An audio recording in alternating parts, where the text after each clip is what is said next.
오늘 데카메론 이야기가 시작된 계기인 첫째 날, 흑사병이 덮친 피렌체로부터의 탈출입니다. 데카메론의 첫째 날은 작가가 어떻게 여기에 나오는 사람들이 모여 이야기를 나누게 되었는가를 설명한 다음 팜피네아의 주제 아래 저마다 가장 좋아하는 이야기를 시작합니다. 작가는 당시 피렌체를 덮친 흑사병, 즉 페스트에 대해 이야기를 하는데 이야기 속에서 당시 흑사병의 실태를 자세하게 알 수 있어 코로나 바이러스 팬데믹 상황과 비교해보는 의미도 있을 것 같습니다. 동양에서는 코피가 나기 시작한 이는 죽음을 면치 못했지만 그와 달리 여기에서는 병에 걸린 첫 무렵의 남자나 여자나 똑같이 사타구니라든가 겨드랑 밑에 가래토기라고 부르는 여느 사과나 달걀만한 망울이 생겼습니다. 그리고는 그 치명적인 가래토기 몸의 그 두 부위에서 순식간에 온몸에 번져가는 것이었습니다. 금방 팔이나 허벅지에 낯빛 또는 검은 반점이 나타나고 이어 몸의 다른 부분에도 수없이 생기는데 어떤 때는 큰 반점이 몇 개, 또 어떤 때는 작은 반점이 무수히 많이 나타났습니다. 그리고 가래토기 옛날이나 지금이나 다가오는 죽음의 틀림없는 징조이듯 이 반점이 누구에게 나타나건 죽음을 의미했습니다. 이 전염병에는 어느 의사의 진단도 소용없고 어떤 약도 효력이 없었습니다. 병이 치료를 거부하는 것인지 의사들이 잘못하고 있는 것인지 격 있는 의사 외에도 의학 지식이라고는 조금도 없이 진료를 하는 남녀 의사들이 많기도 하지만 병의 원인을 알지 못하여 알맞은 치료를 할 수가 없었습니다. 그 결과 낫는 사람은 아주 드물고 아니 오히려 거의 모두 앞에서 말씀드린 반점이 나타나고부터 좀 늦고 빠른 차이는 있더라도 사흘 안에 열도 없고 다른 증상도 없이 죽어갔습니다. 흑사병은 무서운 기세로 퍼져나갔는데 환자와 신체 접촉만 해도 건강한 사람에게 옮았고 상황은 더 지독해 환자와 말을 주고받거나 교제하는 것만으로 전염되었습니다. 환자가 입은 옷 또는 그 밖의 물건을 만지기만 해도 이 병에 감염될 정도였는데 그는 자신이 직접 본 경험을 바탕으로 흑사병의 전염력을 설명했습니다. 앞에서도 말씀드렸듯이 내가 직접 눈으로 수없이 본 것인데 어느 날 이런 경험이 있었습니다. 이 병으로 죽은 어느 가난한 사람의 누더기가 길바닥에 버려져 있었는데 마침 돼지 2마리가 그곳에 왔습니다. 여느 때처럼 돼지들은 꿀꿀거리며 코끝으로 수석거리더니 이어 입에 물고 휘두르기 시작했습니다. 어떻게 되었을까요? 독을 마신 것처럼 금방 발작을 일으키더니 막 수석거리고 휘두르던 누더기 위에 2마리가 그대로 쓰러져 죽어버리지 않겠습니까? 이런 일이 계속되자 살아남은 사람들은 환자나 환자에게 속한 것들을 피하고 꺼리면 자기는 산다는 잔인한 생각을 갖게 되어 그들은 서로 모여 다른 모든 것에서 격리되어 살았습니다. 환자가 없는 집안에 틀어박혀 살면서 매우 절제하여 먹고 마시면서 주의를 기울였고 다른 이와 말을 주고받지도 않았으며 그 안에서 할 수 있는 오락을 즐기며 살았습니다. 한편 반대로 향락을 즐기고 노래 부르며 길거리를 돌아다니고 할 수 있는 한 모든 욕망을 만족시키는 것이 가장 좋은 약이라고 단정해버린 사람들도 있었습니다. 그들은 밤낮 없이 이 술집 저 술집으로 옮겨다니면서 흥청망청 끝없이 마시고 구미를 당기는 점이 있기만 하면 이 집 저 집 남의 집을 마치 여관이라도 되는 양 마구 돌아다녔습니다. 사람들은 머지않아 모두 죽는다고 생각하고 있어 가진 모든 것을 돌보지 않았기 때문에 집들은 공동 소유가 되어 처음 보는 사람이라도 예사로 열고 들어와 합법적인 주인과의 구분도 없어졌습니다. 도시가 한탄의 바닥에 가라앉고 비참의 바닥에 빠져있는 동안 인간의 규범은 물론 하나님의 거룩한 법도의 권위도 거의 땅에 떨어졌지만 법도의 집행자인 고위 관리들이 모두 죽거나 병들어 버렸습니다. 하급 관리도 모자라 관청 일을 할 수 없게 되었기 때문에 사람들이 하고 싶은 일을 마음대로 하도록 내버려두는 형편이었습니다. 그러나 이런 두 유형 외에 첫 번째 사람들처럼 음식을 제한하지도 않고 두 번째 사람들처럼 방탕한 생활을 하지도 않고 가운데 길을 걸어간 사람도 많았습니다. 먹고 싶을 때는 충분히 먹었으며 집 안에만 박혀있지 않고 가까운 곳을 산책하고 죽어가는 사람들의 악취와 약품 냄새를 이겨내려고 손에는 꽃이나 향료를 들고서 그 향기로 머리를 식혔습니다. 가장 무정하다 할 수 있는 일부 사람들은 환자를 내버려두고 달아나는 것이 흑사병을 막는 가장 좋은 약이라고 단정해 집도 땅도 친척도 재산도 버리고 다른 지방을 찾아 떠났습니다. 이렇게 갖가지 의견을 가진 사람들이 모두 죽은 것도 아니고 모두 애군을 면한 것도 아니었는데 시민들은 오가기를 피하고 이웃 간의 정은 없었으며 친척끼리도 소원해져서 방문하는 일이 없어졌습니다. 이 재난은 남자나 여자들의 가슴속에 매우 큰 공포심을 불러일으켜 형은 아우를, 아저씨는 조카를, 언니는 동생을 버렸을 뿐 아니라 때로는 아내가 남편을 버리는 일조차 있는 형편이었습니다. 또 부모들이 아이들을 자기 자식이 아닌 것처럼 간병도 않거니와 찾는 것조차 피하곤 했는데 사람들은 남녀를 막론하고 병에 걸리면 막대한 급료로 일하는 욕심 많은 하인들의 간호에 의지할 게 없었습니다. 그러나 유능한 남녀 하인들이 많이 있는 것도 아니고 간호에 익숙하지 못해 임종의 물을 떠주는 일밖에 거의 아무것도 할 줄 몰랐고 막대한 보수를 받으려다 스스로 희생되어 버린 사람도 많았습니다. 환자는 이웃과 친척과 친구들에게 버림받고 하인도 귀해져 괴상한 습관이 번지기 시작했는데 우아하고 예의 바른 부인도 병에 걸리면 젊거나 늙거나 상관없이 남자 하인을 쓰기 시작한 것입니다. 그리고 병 때문이라는 이유로 남자 하인 앞에서 온몸의 모든 부분을 드러내 보였는데 병이 나은 부인들 사이에 정결함이 덜해진 것은 아마도 이 일이 원인이었던 모양입니다. 그리고 치료만 잘했더라면 살았을 사람들이 불행하게도 많이 죽어갔는데 그 결과 살아남은 사람들 사이에 필연적이라고나 할까 전에 없던 습관이 생겼습니다. 옛날에는 어떤 남자가 죽으면 이웃이나 친척 여자들이 초상집에 모여 친했던 여자들과 함께 슬퍼했고 그 집 앞에는 친척이나 이웃 남자들, 다른 시민들이 함께 모였었습니다. 죽은 이의 신분에 따라 사제가 찾아오고 죽은 이와 비슷한 지위에 있는 사람들이 유해를 메고 촛불을 손에 들고 성가를 부르며 행렬을 지어 죽은 이가 생전에 다녔던 성당으로 가곤 했었습니다. 이러한 풍습은 깡그리 사라지고 새로운 습관이 생기기 시작했는데 사람들은 간호하고 돌봐주는 여자도 없이 죽어갔고 임종의 입회인도 없이 이 세상에서 삶을 끝내는 사람들이 많았던 것입니다. 친척들이 울며 불며 슬퍼해주는 사람은 아예 하나도 없는 형편이었으며 여자들은 거의 여자다운 신앙심을 잃고 자기들 건강만을 크게 기뻐하게 된 것입니다. 죽은 사람 가운데 그 유해가 성당으로 날라져 갈 때 관을 메고 가는 사람들은 유지들이 아니라 하층 계급에서 끌려 나온 무덤파는 천한 인부들이 돈을 받고 대신 관을 메어주었습니다. 수도사들 역시 엄숙하게 긴 기도 같은 것은 드리지도 않고 방금 말한 사람들의 손을 빌어 파둔 구덩이가 있으면 아무데나 곧관을 묻어버렸습니다. 하층 계급이나 중산 계급 사람들은 더 비참했는데 가난한 탓인지 살게 될지도 모른다는 희망에서인지 저마다 자기 집이나 구역 안에 머물러 있었기 때문에 날마다 몇천 명씩 병이 옮아갔습니다. 그리고 간호는커녕 아무 도움도 얻지 못한 채 거의 살아나는 일 없이 모두 죽어서 밤낮 없이 길거리에서 숨져가는 숱한 사람을 볼 수 있었습니다. 집안에서 죽는 사람도 그만큼 많았으며 이웃 사람들은 시체에서 풍기는 악취가 날 때까지는 누가 죽어나가도 알 수 없는 형편으로 도시 전체가 묘지가 돼버렸습니다. 이웃에 사는 사람들은 죽은 이에 대한 동정심은 고사하고 시체가 썩어서 자기들에게 병이 옮겨오지나 않을까 걱정하여 모두 똑같은 예방수단을 찾아낼 궁리를 하게 되었습니다. 그들은 자기들 손으로 그리고 사람이 있으면 그들의 손을 빌어 시체를 집안에서 드러내어 문간에 두어 아침에 거리를 지나가면 죽은 사람들을 헤아릴 수 없이 볼 수 있었습니다. 관이 오면 거기에 집어넣지만 관이 모자라 널빤지에 얹어가는 일도 흔했고 하나의 관에 두세 사람의 시체를 넣는 일은 얼마든지 있었는데 아내, 남편, 형제, 아버지와 자식을 함께 넣은 관이 많았습니다.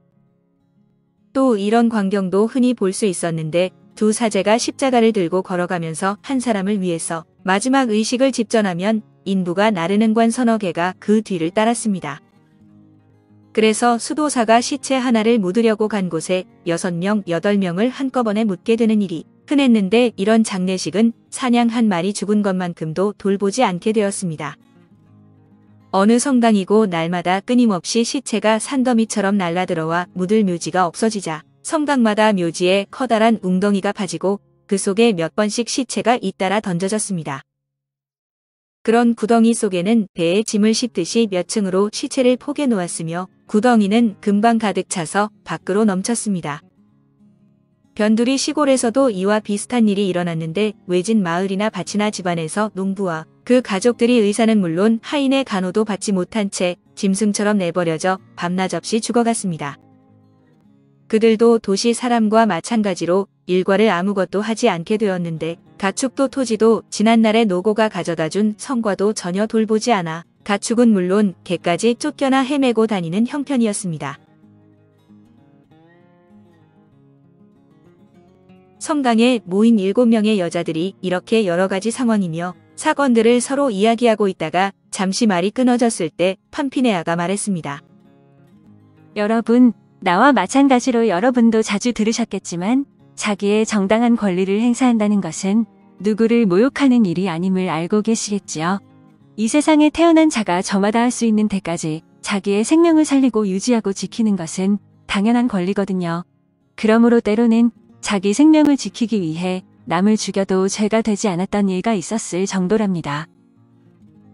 그러니 우리가 나태함이나 무뎌진 마음에 이러저러한 방법을 써서 유행으로 이 재앙에서 달아날 수 있다고 생각해 버리지 않으려면 이 도시에서 나가는 게 가장 좋은 방법이라고 생각해요. 나는 그렇게 여깁니다만 여러분은 어떻게 생각하실지 모르겠군요. 우리는 여자인데다 외톨이들이니 지금까지 많은 사람들이 한 것처럼 또 지금도 그렇게 하고 있는 것처럼요. 그렇게 해서 우리는 죽음을 피하는 동시에 다른 사람들의 절제 없는 생활을 피하고 여러분이 몇 개나 갖고 계시는 시골 농원에라도 가서 깨끗한 생활을 하는 게 좋지 않을까 생각하는 거예요. 그리고 이성의 한도를 넘지 않는 범위에서 되도록 즐거운 모임을 갖거나 흥겨운 놀이를 하면서 지내요. 팜피네아의 말을 듣고 다른 여자분들은 그 생각을 칭찬했으며 그렇게 하고 싶어 금방이라도 길을 떠나려는 듯 곧 서로 의논을 하기 시작했는데 무슨 일에나 신중한 필로메나가 말했습니다. 여러분, 팜피네아가 하신 말씀은 참으로 훌륭한 의견이라고 생각합니다만 그렇게 서두르지 마시고 여러분의 의견을 말씀하시는 편이 좋다고 생각해요. 여러분, 우리는 모두 성숙한 여자로 이제 어린 처녀들이 아니지만 여자들만 모여봐야 남자분들의 지도 없이는 통제가 되지 않는다는 것을 잘 아실 줄 알아요. 우리들 여자란 변덕이 많고 다투기 좋아하며 의심이 많고 겁쟁이고 무서움을 잘 탑니다. 그러니 남자분이 이끌어주지 않으면 이런 집단은 뜻밖의 빨리 해산되어 버릴지도 모르고 필요 이상으로 불명예스러운 결과가 될지도 모르는 일이다. 나는 크게 걱정스러워요. 그래서 일을 시작하기 전에 서로 잘 의논해보는 게 좋다고 생각합니다. 그러자 엘리자가 이 의견에 동의하면서 그렇지만 어떻게 그런 남자들을 만날 수 있냐고 걱정을 할 때 마침 세 젊은이가 성당에 들어왔습니다. 그 가운데 가장 젊은 사람은 25살을 넘지 않았으며 모두 씩씩하고 혈기에 넘쳤는데 한 젊은이는 팜필로, 다음 젊은이는 필로스트라토, 셋째 젊은이는 디오네오라고 했습니다. 모두 쾌활하고 예의범절을 아는 인품의 소유자들이었는데 운 좋게도 7 숙녀들 가운데 세 젊은이가 마음을 둔 여성이 있었고 다른 여성도 몇 사람은 친척뻘 되는 사람이었습니다. 그들이 숙녀들 쪽으로 눈길을 돌린 것과 숙녀들이 그들을 본 것은 거의 동시였습니다. 팜피네아가 방긋 웃으며 말했습니다. 자, 우리가 시작하려는 일에 운이 돌아왔나 봐요. 예의 바르고 훌륭한 신사분들이 눈앞에 나타나셨으니까요. 우리만 이의가 없다면 아마 틀림없이 우리를 이끌어 주실 것이고 우리들에게 봉사해 주실 줄 알아요. 네이필레는 젊은이 가운데 한 사람에게 사랑을 받고 있는 처지였으므로 이 말을 듣자 부끄러워 얼굴을 새빨갛게 물들이며 말했습니다. 어머나, 팜피네아님, 말씀에 조심하셔야 해요. 내가 아는 바로는 저분들은 어느 분 할 것 없이 아무리 칭찬해도 모자라고 이런 일에 봉사를 시키기에는 정말 아까운 분들이에요. 그리고 우리보다 훨씬 아름답고 귀여운 여자들의 훌륭한 상대역이 될 수 있는 분이라고 생각해요. 하지만 저분들이 여기 있는 어느 분을 사랑하고 계신다는 것은 이제 다 알고 있는 일이니 양쪽에 죄가 없더라도 부끄러운 일이 생기거나 비난을 받는 결과가 되면 큰일이라 걱정이 되네요. 그런 걱정은 할 것 없어요. 그곳에 가서 자신이 정결한 생활만 한다면 누가 그 반대로 보더라도 양심에 전혀 부끄러울 게 없어요. 하느님과 진실이 나를 지켜주실 테니까요. 그러니 저분들이 함께 가주신다면 아까 팜피네아가 말씀하신 대로 우리의 앞길은 정말 행운이 깃들었다고 할 수 있을 거예요. 이렇게 단정하게 하는 말을 들으니 다른 부인들은 반대 의견도 꺼낼 수 없게 되었을 뿐 아니라 입을 모아 저분들을 불러 계획을 이야기하고 함께 해달라고 부탁해보자고 말하기 시작했습니다. 한 젊은이와 친척 벌드는 팜피네아는 아무 말 없이 일어서 자기들 쪽을 바라보고 서 있는 그들 쪽으로 성큼성큼 걸어가 인사를 했습니다. 그리고 자기들 계획을 털어놓고 순수한 남매 같은 기분으로 자기들과 함께 가주면 좋겠다고 부탁하자 젊은이들은 처음에는 놀리는 줄 알았습니다. 그러나 그녀가 진심으로 이야기하고 있다는 것을 알자 기꺼이 모시고 가겠다고 대답했으며 출발에 필요한 준비를 곧 갖추도록 하겠다고 말하면서 헤어져 갔습니다. 필요한 준비가 다 갖추어지자 목적지로 짐을 먼저 보냈고 그 다음 날인 수요일 아침 숙녀들은 몇 사람의 하녀를 데리고 새 젊은이도 새 하인을 거느리고 도시를 떠나 여행길에 올랐습니다. 그리하여 2마일도 못 가서 미리 정해둔 곳에 이르렀는데 그곳은 조그마한 언덕 위에 있으며 언덕 꼭대기의 한가운데 아름답고 넓은 안마당이 있는 별장이 있었습니다. 내부는 모두 아름답기 그지없었으며 방마다 아름다운 그림으로 꾸며져 있었고 주위에는 평탄한 초원이 펼쳐 있었으며 정원이 딸렸으며 비싼 포도주를 넣어둔 지하 곳간도 있었습니다. 집안은 청소가 되어 있고 방마다 침대가 갖춰져 있었으며 모을 수 있는 계절꽃은 전부 다 모아 꾸민 데다가 바닥에는 돗자리가 깔려 있어 그곳에 온 그들의 기쁨은 어디에도 견줄 수 없었습니다. 모두들 자리에 앉아 누구보다도 쾌활하고 기지에 가득 찬 젊은이 디오네오가 곧 입을 열었습니다. 숙녀 여러분, 우리가 여기에 온 것은 우리의 선견지명이라기보다 여러분의 깊은 사려 덕분이라고 생각합니다. 나는 여러분이 무엇을 하실 생각인지 그 가슴속을 알지 못합니다. 아까 여러분과 함께 도시에서 떠나올 때 내 생각은 그곳에 두고 왔습니다. 그러니 여러분의 품위를 떨어뜨리지 않는 범위 안에서라고 나는 말씀드립니다만 나와 웃고 노래해 주십시오.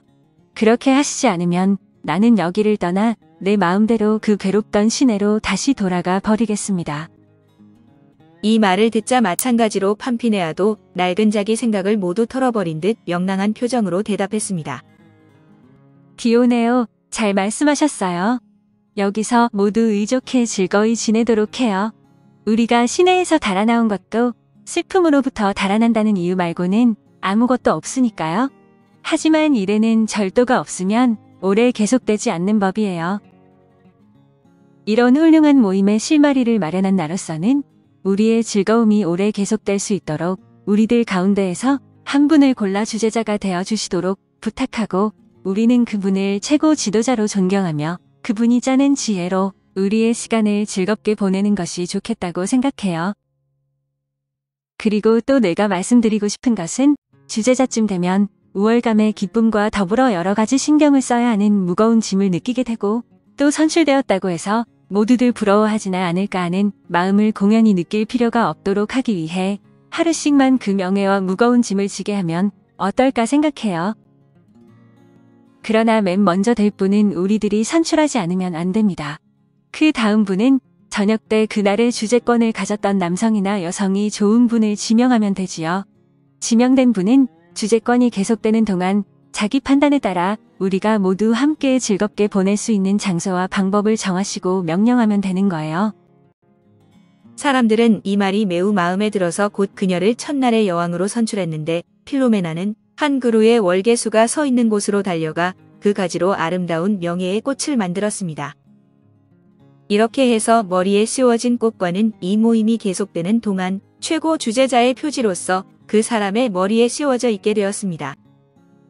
팜피네아는 여왕이 되자 새 젊은이가 데려온 하인과 네 하녀들을 불러 각각 맡은 바 임무를 지시하고 일행에게는 마음대로 산책을 즐기고 9시에 아침 식사를 위해 모이자고 했습니다. 여왕에게서 허락받은 시간을 천천히 쉬고 돌아오자 다시 모여 모두들 즐겁게 이야기를 나누고 농담을 주고받는 등 왁자하게 웃으며 식사를 했습니다.